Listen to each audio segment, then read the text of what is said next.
The giant round hall of the Galactic Council buzzed with the sounds of 100 different alien species. Some floated in the air, some stood on many legs, and others sat in special chairs designed for their unique bodies. Colorful banners hung from the high ceiling, showing the symbols of all member worlds. In the human section, Dr. Elena Reyes sat straight-backed in her chair. At 45 years old, she had spent the last 5 years as Earth's main speaker to the galaxy. Dark circles showed under her eyes from too many late nights preparing reports that nobody seemed to read. Next matter, announced the Archon of Procedure, a tall blue alien with 4 arms. The human complaint regarding unauthorized activities on Mars. Elena took a deep breath and stood. This was the 3rd time she had brought this issue to the Council. The Thraxi, an advanced insect-like species, had started changing Mars without asking Earth first. They were pumping gases into the atmosphere and drilling deep holes without permission. "Honorable Council," she began, her voice clear in the translator system. "For the 3rd time, Earth formally protests the Thraxi operations on Mars. They have not asked for permission or shared their plans. This breaks Agreement 5742 on planetary rights." From across the chamber, Ambassador Klavak of the Thraxi clicked his mandibles in what Elena had learned was their version of laughter. His hard exoskeleton gleamed under the lights as he stood. "The human speaks of rights they barely understand," he said. His voice came through the translator as smooth and cold. "Mars sits mostly empty while we could make it useful. Humans waste potential. The Council recognized our superior terraforming abilities centuries before Earth joined us." Several Council members nodded. Many looked bored. This was how it always went. Humans complained and the older species dismissed them. "Mars is in Earth's home system," Elena said, working to keep her voice level. "We have our own plans for it. The Thraxi did not even notify us before they began operations. The Archon of Resources, a gaseous being contained in a floating orb, drifted forward. Humans have been council members for only 50 years, a mere moment in galactic time. Your development plans would take centuries. The Thraxi can transform Mars in decades." "That is not the point," Elena said. "This is about respecting boundaries and following the rules that everyone agreed to follow." Ambassador Klavak made that clicking sound again. "Rules that were made long before humans crawled out of their caves. We tolerate your presence because occasionally your primitive minds stumble upon useful ideas. Do not mistake tolerance for equality." The chamber filled with various sounds of amusement from different species. Elena felt her face grow hot, but kept her expression calm. She had endured 50 such humiliations in her time as ambassador. "The Council recognizes the Thraxi have superior knowledge," said the Archon of Judgment, an ancient tree-like being whose bark rippled when he spoke. "Their project on Mars will continue. The humans will receive a 20% share of any resources developed." 20% of our own planet," Elena said quietly. "A generous offer," said the Archon of Commerce, a small creature with large eyes. "Consider how much the Thraxi investment will increase Mars's value." Elena looked around the chamber. Some species looked sympathetic, but none would speak for Earth. Humans were too new, too different. The Council species had worked together for thousands of years, each filling specific roles in galactic society. Humans fit nowhere perfectly. They weren't the strongest, smartest, or fastest. They couldn't breathe underwater or fly or live for centuries. They were just adaptable. And in the eyes of the Council, being good at everything but great at nothing made humans unimportant. Elena thought about all the times humans had been pushed aside, how their ideas were taken and developed without credit, how their artists were called simple, how their soldiers were used in dangerous situations because they were seen as replaceable. Something inside her shifted. A decision she had been thinking about for months suddenly became clear. "Very well," she said. Her quiet tone made several council members look up in surprise. They had expected more argument. "Earth acknowledges the Council's decision regarding Mars." The Archon of Procedure looked relieved. "Then we can move to the next. But before we do, Elena continued. I have a brief announcement. She reached into her pocket and touched a small device, activating it with her thumb. Across the galaxy, thousands of similar signals were now being received by humans in every corner of galactic society. As of this moment, Earth and all human colonies officially withdraw from the Galactic Council and all associated treaties, effective immediately. A moment of silence fell across the chamber, followed by confused murmurs. This had never happened before. Species joined the council. They didn't leave it. The Archon of Diplomacy, a willowy being with silver skin, stepped forward. Ambassador Reyes, this is not the proper procedure for addressing grievances. This is not a grievance, Elena said, gathering her few papers. It is a notification. Humanity is leaving. Now laughter erupted across the chamber. The Archon of Commerce wiped tears from his large eyes. And where will primitive humans go? He asked. Your economies depend on council trade. Your colonies need council protection. You need us far more than we need you. Elena looked at him calmly. We're going home, all of us. This emotional display accomplishes nothing, said Ambassador Klavak. Humans will calm down and return when they realize their position. Elena was already walking toward the exit. Goodbye, she said without looking back. I truly hope we meet again under better circumstances. The council barely noticed her leaving. Some were still laughing. Others had already moved on to the next topic. None of them realized what had just happened. None of them knew that across the galaxy, every human was receiving the same message. Come home. None of them understood that humans had been preparing for this day for years. By the time they realized what was happening, it would be too late.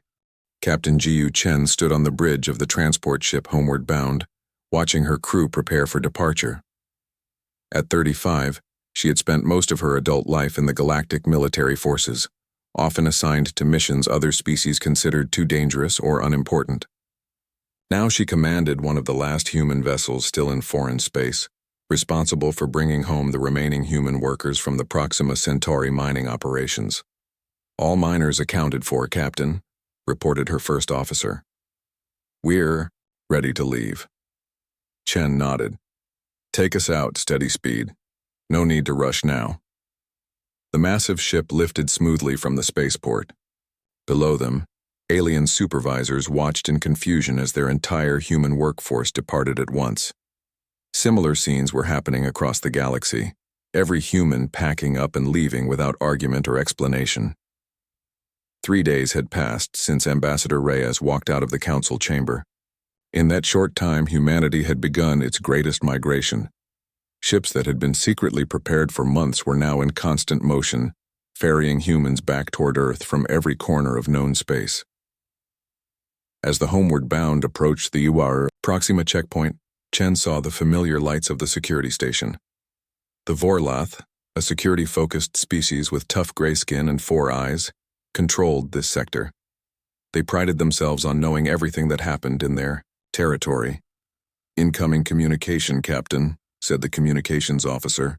Put it through, Chen replied, straightening her uniform. The view screen flickered to life, showing the face of a Vorlath security chief, his 4 eyes blinking in different patterns, a sign of confusion in their species.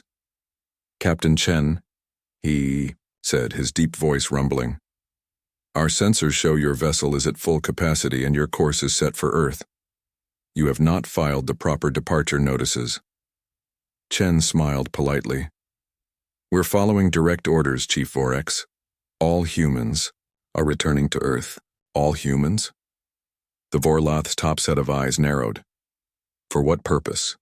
No such gathering has been approved. We don't need approval, Chen said simply. Earth has withdrawn from the council. We're going home. All 4 eyes blinked at once, a rare sign of complete surprise. This is highly irregular. I must insist you delay departure until... I'm afraid that's not possible, Chen interrupted, maintaining her calm tone. We have our orders. The security chief's skin darkened slightly, a sign of frustration. Captain, in all my years I have never seen such behavior. What has caused this exodus? Chen paused, considering her answer. Sometimes, Chief Vorex, you don't realize what you have until it's gone. Safe travels. She signaled to end the transmission before he could respond. He seemed upset, commented the first officer. They all do, Chen said. They didn't think we would actually leave. The homeward bound passed through the checkpoint without further incident. The Vorlath didn't try to stop them. They had no legal reason to, and they needed time to report to their superiors and receive new instructions. By the time those instructions arrived, it would be too late. In the central galactic hub, the Council had convened an emergency session. It had been 2 weeks since Ambassador Rhea's announcement, and the situation was becoming increasingly clear. Humans were truly leaving, all of them, everywhere. This is absurd, declared the Archon of Commerce, pacing the chamber floor. They cannot survive without galactic trade networks. Yet they continue their departure, said the Archon of Information, a crystalline being whose body flashed with light when she spoke. Our latest reports show 90% of humans have already left Council space. The rest are in transit. The Archon of Security, a muscular being covered in protective plates, stepped forward. We have sent observers to the Sol system. Earth has erected some kind of energy field around their entire system. Our ships cannot penetrate it. Murmurs spread through the chamber. Such technology should be beyond human capabilities. What of their colonies? Asked the Thraxi ambassador, clicking his mandibles nervously. Abandoned, replied the Archon of Information. They took their people but left the infrastructure. Most curious. The Archon of Wisdom, the oldest member of the Council, finally spoke. She belonged to an ancient species that rarely offered opinions, but when they did, others listened. In all my centuries, she said, her voice soft but carrying to every corner of the room, I have never seen a species voluntarily separate itself from galactic society. This deserves more attention than we are giving it. They will return, the Thraxi ambassador insisted. Humans are emotional. This is what do they call it? A tantrum. As if on cue, a junior aide rushed into the chamber, a breach of protocol that caused surprised gasps. The aide whispered urgently to the Archon of Information, whose crystalline body suddenly dimmed. We have reports of system failures, she announced. Minor but spreading. Entertainment networks in the Orion sector. Navigation systems in the trading routes. Medical diagnostic programs in 17 facilities. What do these have in common? Asked the Archon of Wisdom.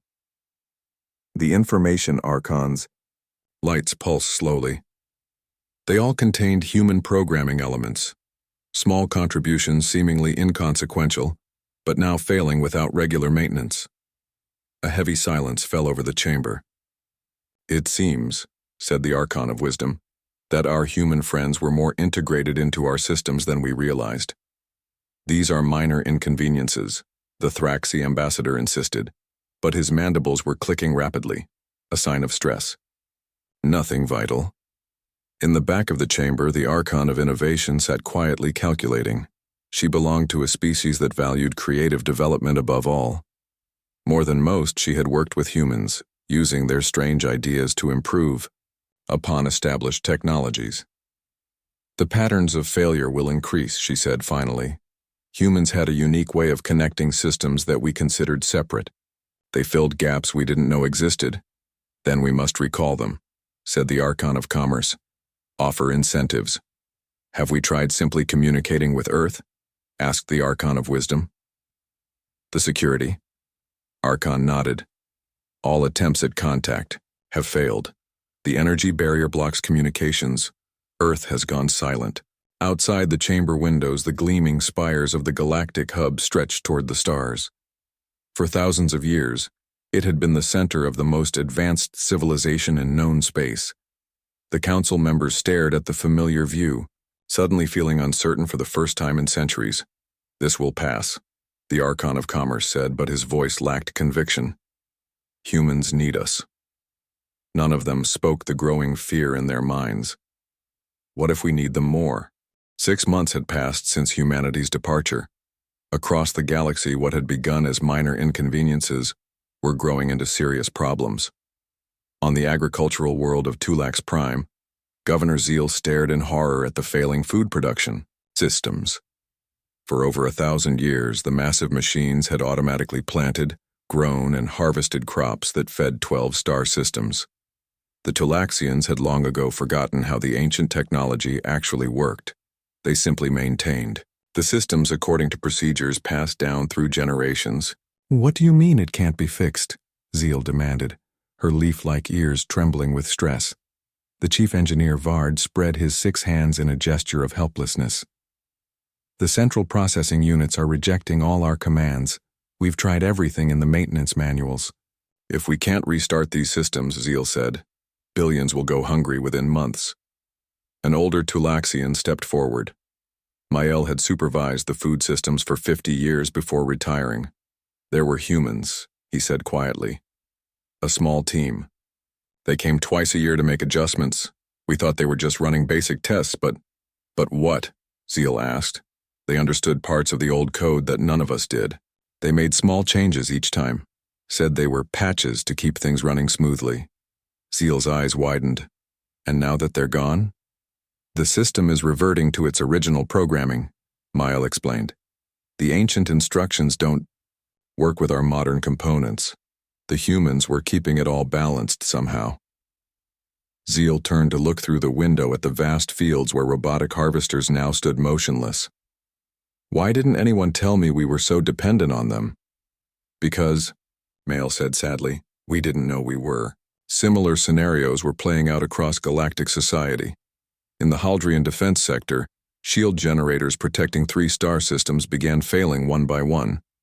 The highly specialized Haldrian engineers could find no flaw in their own work, only empty slots in their maintenance teams where humans had once performed routine checks. In the financial hub of Vorlath Prime, account systems started showing errors in their encryption protocols. Senior banking officials discovered that small teams of human programmers had been quietly updating security measures for years, preventing attacks that the Vorlath hadn't even detected. In medical centers throughout 6 sectors, diagnostic equipment began giving false readings. The advanced technology had relied on regular calibrations by human technicians who understood the varied biology of different species in ways no specialized doctor did. In the Galactic Council chamber, the mood was grim. The Archon of Stability, Ayatur, being made of living stone who rarely spoke unless absolutely necessary, had called for an emergency session. "The situation is worse than we anticipated," she said, her voice grinding like pebbles. "I have analyzed over 10,000 system failures across Council space. They appear random, affecting different technologies and sectors, but they share a common element." The chamber was silent as the Archon displayed a galaxy map, with failing systems highlighted in red. The pattern looked chaotic at first, but as she manipulated the display, clusters became apparent. "These are all locations where humans worked, in maintenance, programming, or support roles," she explained. "Positions we considered too simple for our specialized workers. Jobs we thought were beneath our evolved capabilities." The Archon of Commerce shifted uncomfortably. "Surely we can replace them. Train our own people." "That is the problem," the Stability Archon replied. "Our societies evolved toward perfect specialization. Our engineers can't think like programmers. Our programmers can't understand biology. Our biologists can't grasp maintenance procedures." She paused, letting the implications sink in. Humans were different. They were not the best at anything, but they could do almost everything adequately. They filled thousands of gaps between our specialties, gaps we didn't even see. The Archon of Wisdom nodded slowly. "They were the connective tissue of our civilization." An aide hurried into the chamber and whispered to the Archon of Security, whose armored face showed rare alarm. "We have reports of unrest in the outer systems," he announced. "Several subjugated species are demanding representation, citing the human departure as inspiration." "What?" The Commerce Archon looked shocked. "What does one have to do with the other?" "They say if humans could walk away, perhaps they can too," the Security Archon explained. "Revolutionary groups are forming on a dozen worlds." A deep tone suddenly echoed through the chamber, a sound not heard in living memory. The ancient warning system built into the council hall itself had activated. The information archon's crystalline body flashed rapidly as she accessed the alert system. Long-range sensors at the galaxy's edge are showing activity. The harvester vessels are moving. A collective gasp filled the room. The harvesters were a threat from centuries past, a mysterious machine intelligence that had once threatened all organic life before being driven to the void between galaxies. "That's impossible," said the Thraxi ambassador, mandibles clicking frantically. "The containment fields have held for 1,000 years. The fields are failing," the information archon said simply. "Their monitoring systems required regular recalibration." "Let me guess," the Archon of Wisdom said quietly. "By humans?" The information archon's lights dimmed in confirmation. For several moments the council chamber was completely silent. The greatest minds of the galaxy's most advanced species struggled to accept what was happening. "We need to contact Earth," the Archon of Wisdom finally said. "Whatever the cost, whatever concessions we must make, we need them back. Our latest probes show the energy barrier around the Sol system is still in place," the security Archon reported. "All attempts at communication have failed." The Archon of Innovation, who had been quietly calculating potential solutions, stood up. "I propose we send a formal delegation. Not probes or messages, but representatives from every major species. A personal appeal to humanity." "And what makes you think they would even receive us?" asked the Commerce Archon bitterly. "Because despite everything," the Innovation Archon replied, "humans were always driven by curiosity. They will want to know how we are faring without them." The Archon of Wisdom nodded slowly. "She is right. We must try." She turned to face the entire council. "And we must prepare to offer humanity something we have never given any emerging species." "Which is?" asked the Thraxi ambassador. "Equality," she said simply. "True partnership. We must acknowledge that our differences are not a hierarchy, but a spectrum of strengths. Otherwise, I fear our galaxy has already begun its final chapter." Outside the council chamber, citizens went about their daily lives, not yet understanding how fundamentally their world was changing. But in the halls of power, the terrible truth was becoming clear. The species they had dismissed as primitive generalists had been essential to the fabric of galactic civilization. And now they were gone. The ceremonial vessel Harmony Eternal gleamed like a silver teardrop as it moved through space. Normally used only for the grandest diplomatic occasions, the ship now carried the most important mission in recent galactic history. A final, desperate attempt to reach out to humanity. On the observation deck, Zarvos stood with his forearms clasped behind his back. As the oldest living Meridian scholar, he had spent centuries studying the cultures of younger species. Of all the council members, he alone had warned against dismissing humans. "We approach the Sol system, Elder Zarvos," announced the pilot, a young Vorlath whose gray skin seemed even paler than usual. "Thank you, pilot." "Proceed with caution," Zarvos replied. His voice was soft but carried the weight of thousands of years of Meridian wisdom. Behind him, representatives from each major council species stood in nervous silence. For many, this was their first mission outside the comfort of their specialized roles. The delegation included the Archon of Innovation, 3 senior ambassadors, and even a Thraxi prince, a sign of how seriously the situation had become. "The energy barrier appears unchanged," reported the science officer, a Talaxian who nervously adjusted her instruments. "Our sensors cannot penetrate it," Zarvos nodded. "Begin broadcasting on all frequencies. Send our message in every language, including all human dialects." The message was simple. The council admitted its mistakes. It requested dialogue. It offered partnership. For hours, the Harmony Eternal hovered at the edge of the energy field that surrounded the entire Sol system. No response came. Some delegation members began to lose hope. "Perhaps they cannot hear us," suggested the Thraxi prince, his mandibles clicking softly. "Or perhaps they choose not to." "They hear us," Zarvos said with certainty. "Humans always listen, even when we thought they weren't paying attention.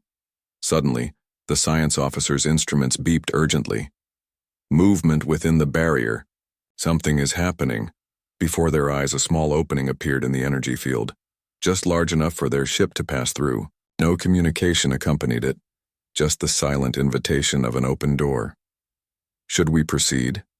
asked the pilot, looking to the delegation for guidance. "We have come too far to turn back," Zarvos said firmly. "Take us in, slowly." The Harmony, Eternal glided through the opening, which sealed immediately behind them. What they saw inside made even Zarvos, who had lived for nearly 1,000 years, catch his breath in astonishment. The Sol system had been transformed. Jupiter, once a gas giant, now had solid land masses floating among its colorful clouds, connected by structures that sparkled like diamond threads. Saturn's rings had been partially dismantled, their materials used to create massive habitation spheres. Mars glowed blue-green with new oceans and forests, and around every planet, moon, and asteroid orbited structures of incredible complexity, technology beyond anything the Council races had achieved.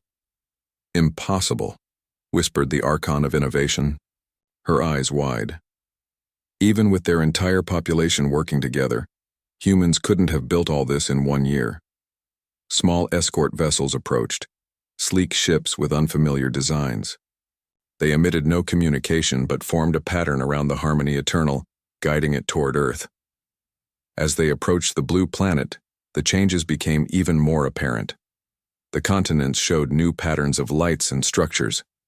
The oceans contained massive floating cities, and in orbit a ring of interconnected stations encircled the planet like a crown.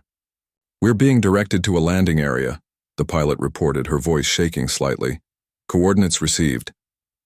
The Harmony Eternal descended through Earth's atmosphere, following the path laid out by the escort ships. They landed in what appeared to be a garden, a vast, carefully designed landscape of plants from across the galaxy, surrounding a simple building with walls of some transparent material. As the delegation prepared to disembark, Zarvos gave final instructions. "Remember why we are here. Show respect. Listen more than you speak." The air of Earth felt strange to the visitors, richer in oxygen than most were used to, filled with the sense of growing things. As they walked through the garden, they noticed how the plants were arranged not by species or planet of origin, but by how they complemented each other. At the entrance to the building stood a human woman. The delegation recognized her immediately. Ambassador Elena Reyes, the last human representative to the Council before the departure. She looked exactly the same as she had a year ago, not a day older, wearing a simple white suit without any markings of rank or position. "Welcome to Earth," she said calmly. "We've been expecting you." The delegation members exchanged confused glances. How could humans have anticipated their arrival when the Council itself had only decided to send them? "Weeks ago?" Zarvos stepped forward and bowed in the traditional Meridian greeting. "Ambassador Reyes, we come seeking dialogue and understanding. Please call me Elena." "I'm no longer an ambassador," she replied with a small smile. "And understanding is exactly what we hope for as well. Come inside."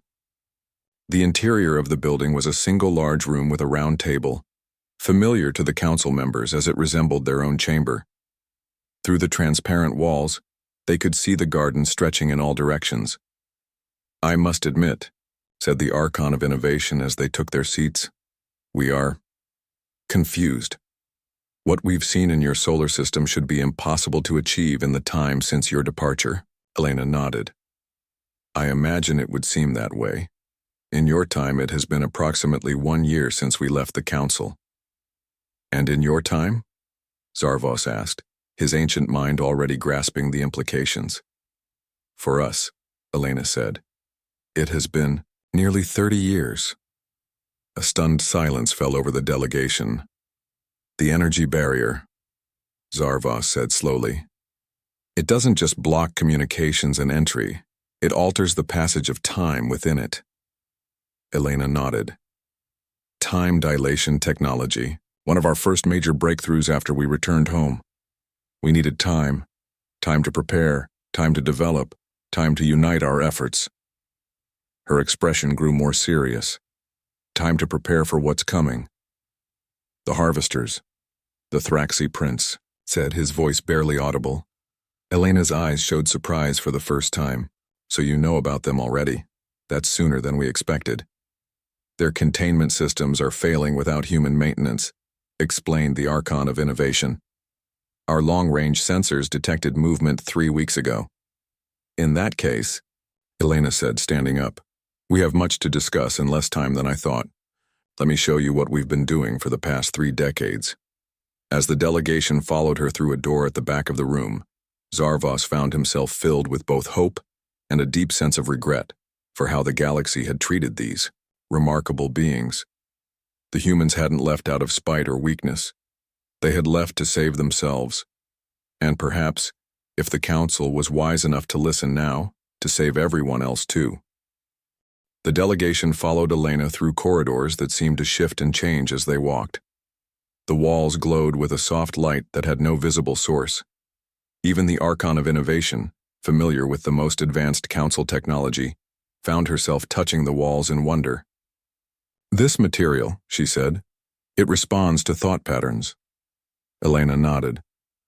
Neural responsive architecture, one of our early developments after returning home. They entered a vast, circular chamber where dozens of humans worked at stations that appeared to be made of light itself. In the center floated a 3-dimensional map of the galaxy, more detailed than anything the Council had ever created. An older man approached them.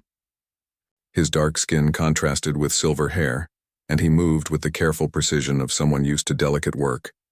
Allow me to introduce Dr. Kenzo Nakamura, Elena said, our chief scientist. Dr. Nakamura bowed slightly. Welcome to Earth. I apologize for the secrecy surrounding our work, but we needed time without interference. The Thraxi Prince stepped forward, his mandibles moving nervously.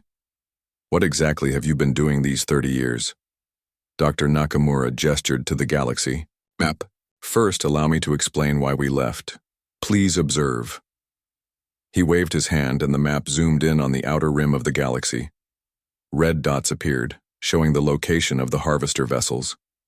These readings are from 3 days ago, he explained. The harvesters have already breached the containment zone. How did you know about them? Asked the Archon of Innovation. The Council kept the harvester threat classified. Dr. Nakamura smiled slightly.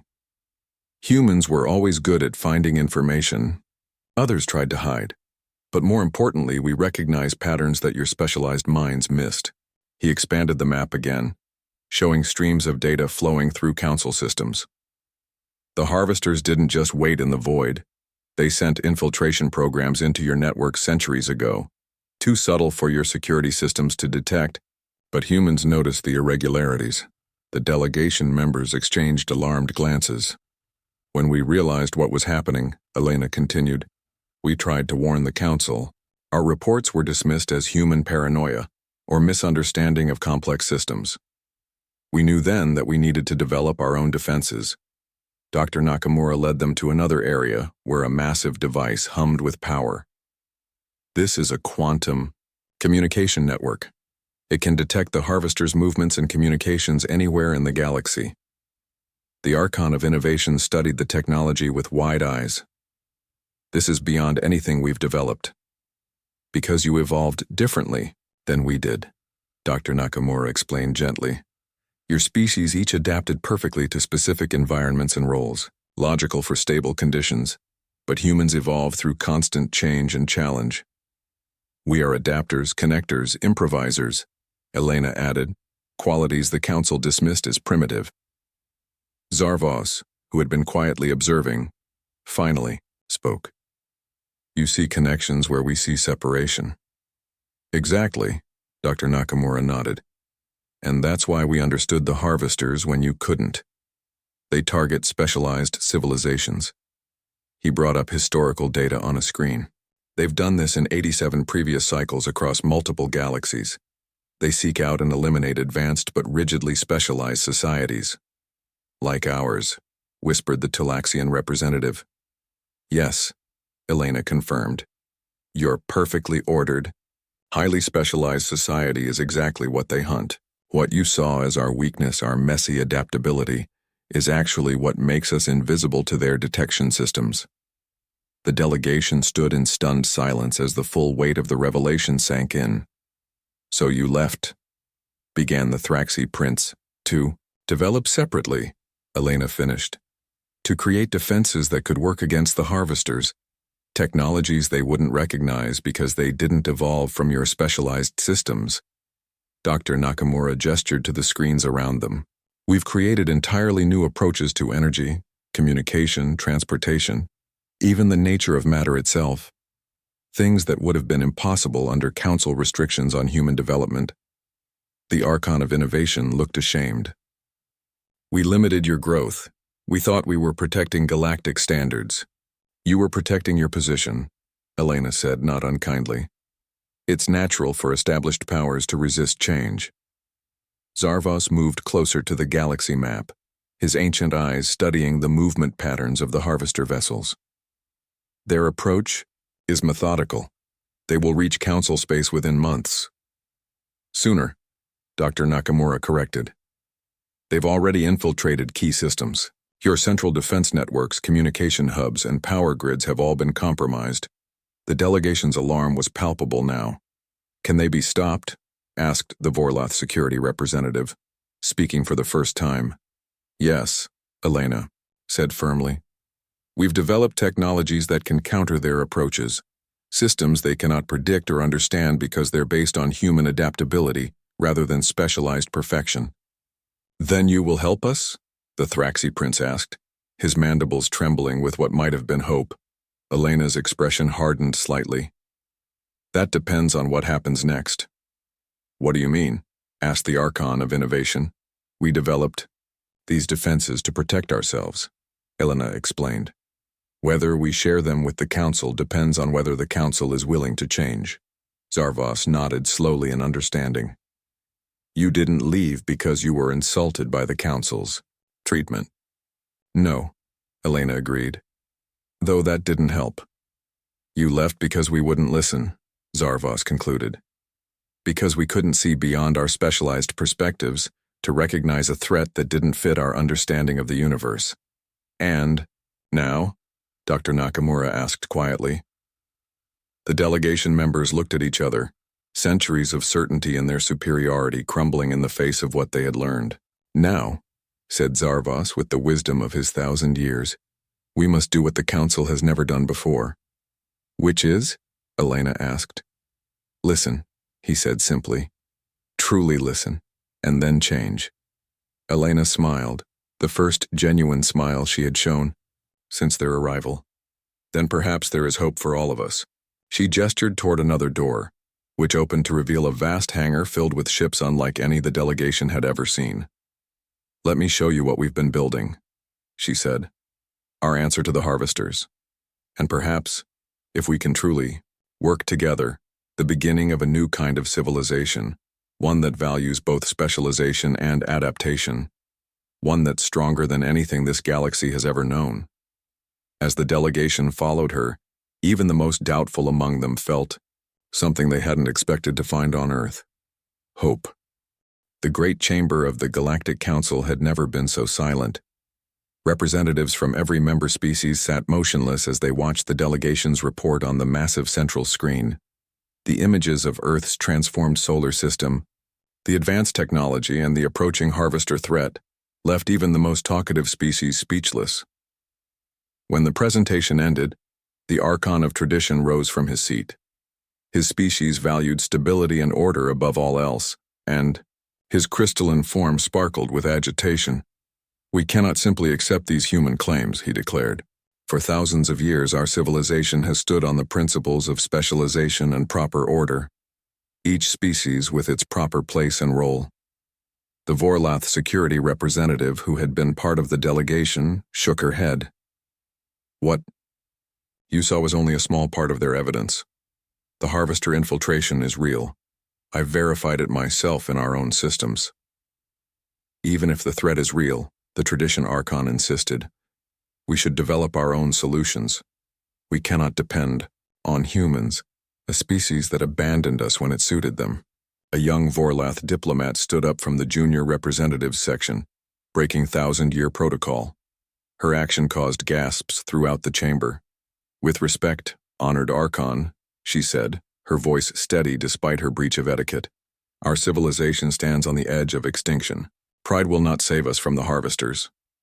The Archon of Wisdom, who had been listening quietly, nodded her ancient head. "The young one speaks truth. We must decide. Do we cling to our old ways and face destruction, or embrace change and survive?" Debate raged for hours. Some argued that humanity had engineered the crisis to force the Council to accept them as equals. Others insisted that working with humans would weaken the galactic order. But as more evidence of harvester infiltration emerged, with critical systems failing across multiple sectors, the reality became impossible to deny. Finally, the Council voted. By a narrow margin, they agreed to formally apologize to humanity and request an alliance against the harvesters. When the message reached Earth, the response was immediate. The energy barrier around the Sol system parted, and a fleet of advanced human vessels emerged. They were unlike any ships the galaxy had seen before, flowing organic shapes that seemed to bend light around them, making them difficult to focus on directly. The flagship, named Forgiveness, took position near the galactic hub. From its bridge, Admiral Helena Chen, once Captain Chen of the Homeward Bound, addressed the Council. "For 30 years we prepared for this moment," she said, her image projected in the Council chamber. "Not because we wanted revenge, not because we hoped you would fail, but because we understood something you couldn't. That together, our differences, create something greater than our similarities ever could." Teams of human engineers began arriving at key installations throughout Council space. They worked alongside alien specialists, installing systems designed to counter harvester infiltration. The technology was strange, seemingly simple on the surface, but with complexities that even the most brilliant Council scientists struggled to fully understand. "Don't try to analyze it as separate components," explained a human engineer to a confused Thraxi scientist as they installed defenses. "On a communications hub, see how the parts work together, not just what each piece does individually." It was a new way of thinking for the specialized Council species, but many began to adapt, discovering new potential in combining their deep specialized knowledge with human interconnected thinking. In the rebuilt Council chamber, now with humans as full partners, Ambassador Elena Reyes addressed the Assembly 3 months after the alliance began. "The first harvester ships will reach Council space tomorrow," she announced, "but we are ready." On view screens throughout the galaxy, citizens watched as the dark, angular shapes of harvester vessels approached the outer defense perimeters. These were the ancient enemies that had threatened galactic life countless times before, always prevailing. Against specialized civilizations, the harvesters attacked with mathematical precision, targeting power grids and communication systems with techniques that had worked for millions of years against predictable defenses. But this time, something different happened. The hybrid human Council systems responded in ways the harvesters couldn't predict. When one approach failed, the defenses adapted rather than collapsed. When harvester code infiltrated networks, it was isolated and transformed into useless data. The attack lasted 16 hours. When it ended, the harvester fleet retreated, having failed for the first time in their ancient history. In the following weeks, more attacks came, each one different, each one testing new strategies, and each one failed against the combined strength of human adaptability and Council specialization. 6 months after the first attack, the harvesters sent a communication, something they had never done before. They offered to withdraw beyond the galaxy's edge in exchange for being left alone. "They don't understand what happened," Dr. Nakamura explained to the Council. "Their programming can't comprehend a civilization that combines deep specialization with adaptive flexibility. We've created something they've never encountered before, something beyond their ability to analyze or counter." In the years that followed, the galaxy transformed. The strict hierarchy that had defined galactic society for millennia gave way to a new system where specialization was valued, but not at the expense of connection and adaptability. Human colonies spread throughout Council space once more, but not as subordinates. They brought with them their unique ability to see connections between disparate fields, while learning from the deep specialized knowledge of Council species. One evening, 5 years after the alliance began, Elena Reyes and Zarvos met in the garden where the delegation had first landed on Earth. Now similar gardens existed on dozens of worlds, symbols of the new integrated approach to galactic life. "Did you know this would happen?" Zarvos asked, his ancient eyes studying Elena's face. "When you walked out of the council chamber that day, did you foresee all of this?" Elena smiled. "No one could have predicted everything, but we hoped that by leaving, we would create the space for something new to grow. When humans walked out," Zarvos said thoughtfully, "we thought it was pride or anger driving you away." "And now?" Elena asked. "Now I see it was neither," the ancient being replied. "We realized too late that it wasn't an ending you sought but a new beginning, not just for humans but for all of us." Above them, the stars shone in a galaxy that was now neither human nor council, but something entirely new. A civilization built not on separation and hierarchy, but on the strength that comes when different ways of thinking come together. Something that had never existed before in the long history of the galaxy. Something worth walking out for.